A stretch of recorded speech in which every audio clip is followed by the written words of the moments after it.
to begin. Here's our experiment presentation on how likely are people to conform in groups.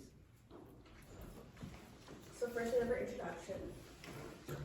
So we have to ask ourselves first, what is conformity? So conformity is actually the act of changing behaviors in order to fit in or go along with the people that are around you. And so conformity can kind of happen in the form of a system in a way.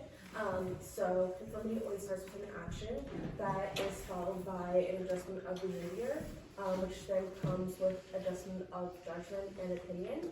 And then after those things happen, the person typically asks themselves, do I want to look like the rest? Is this benefiting me? Is this something that I want to happen? And if no, they just won't actually end up conforming. But if yes, if again they reflect and their act of conforming will benefit them in some way, then they will end up becoming a conformist in that situation. And our next question is, how likely are people to conform in groups? And our hypothesis is participants' responses to our questions asked will be greater influenced by the false claims of the group when there are a greater number of people influencing. So our methods. Our trials are based off of the ASH conformity experiments, which were a series of group conformity experiments from 1951. Essentially what they did is they showed a line and then they showed 3 other lines, and they asked the group to choose whichever line they thought was closest in length. But the thing that they were measuring was whether or not the people that they were planting in the experiment, or the actors, telling them to give the false claims, whether or not that would affect the responses of the actual true participants. So our procedure was we conducted 2 experiments where we asked a total of 10 participants a series of 4 line length based questions. The catch was we had predetermined the responses of a certain number of the test group to evaluate whether or not the subjects conformed to the ideas of the group. Once the experiment was concluded, we asked participants what their true responses would have been to compare and contrast those answers. So these are the actual images that we showed our participants, just so you can get an understanding of what our experiment actually looked like. You can see there's 4 separate questions. Our independent variable was the number of subjects compared to the number of actors, and our dependent variable was whether or not the subjects' answers matched the answers of the actors. So our results. Our data was fairly inconclusive, but we wanted to make a graph just to show that we actually did gather data and have sort of representation of that. What we saw was that there was a 1-to-1 ratio between the 2 variables, meaning all of our participants responded correctly and our hypothesis was not proved. So yeah, you can see for number of correct responders was the same as the number of true participants, so the same variables. Yeah. So our discussion. So was our hypothesis supported?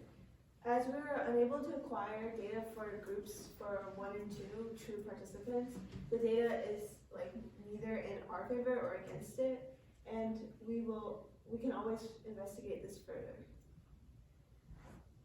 And some of our limitations were the lack of communication with participants and the inconsistent understanding of the variables. And for future study, we want to utilize movement and other forms of pressure instead of just verbal pressure, and communicate more with participants, schedule in advance, and keep a more structured and consistent procedure.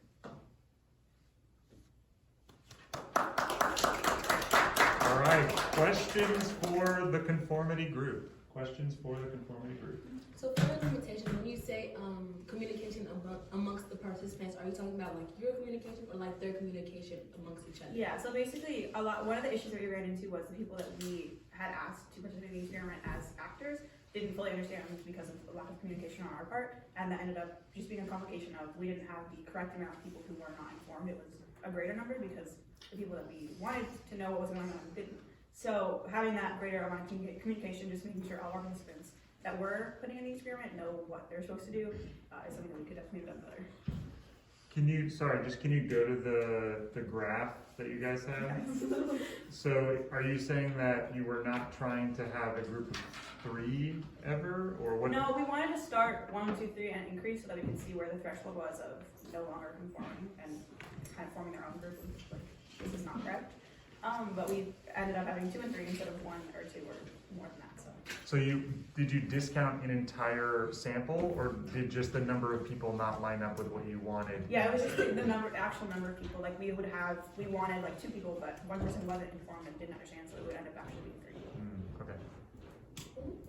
So do you think so, like all of your subjects were from MSH, and like as a community, you know, you're like, oh, have your own voice and kind of like express yourself type of thing? Do you think you would have different results in a different community, like places where like everyone around us doesn't ask for our voice all the time? I'm sure that would probably influence that a bit, because culture really plays a big part in that, because there are different types of conformity that end up happening based on your like culture within that like communities. We have like societal norms. Like you just know, okay, this is our community, you know, just be yourself, say what you want to say, but in other places that's not as rewarded. So I'm sure there would be definitely a different response to our answers or questions, I should say. And I think just to talk a little more about that, something that we didn't talk about for our limitations was the people that we were putting in the experiment, at least to a certain extent, already knew each other, and we're gonna have that level of peer pressure that you get when you're in a group of people that you haven't like ever conversed with and you don't know. So I think if we were to do it, initially what we wanted to do was do some sort of conformity experiment on a group of people that didn't know each other, because if people know each other, it kind of takes away that level of wanting to conform. So I think if we did it with people that didn't go to the school, I think it would be very different. Would you guys want to redo this experiment ever, or do you just want to totally cut ties with it? I mean, I think it could be interesting to do it again. Whether or not we would do exactly this is, you know, to be determined. But It sounds like not exactly, maybe. Like you identified a bunch of things that you guys could do that you might want to improve on.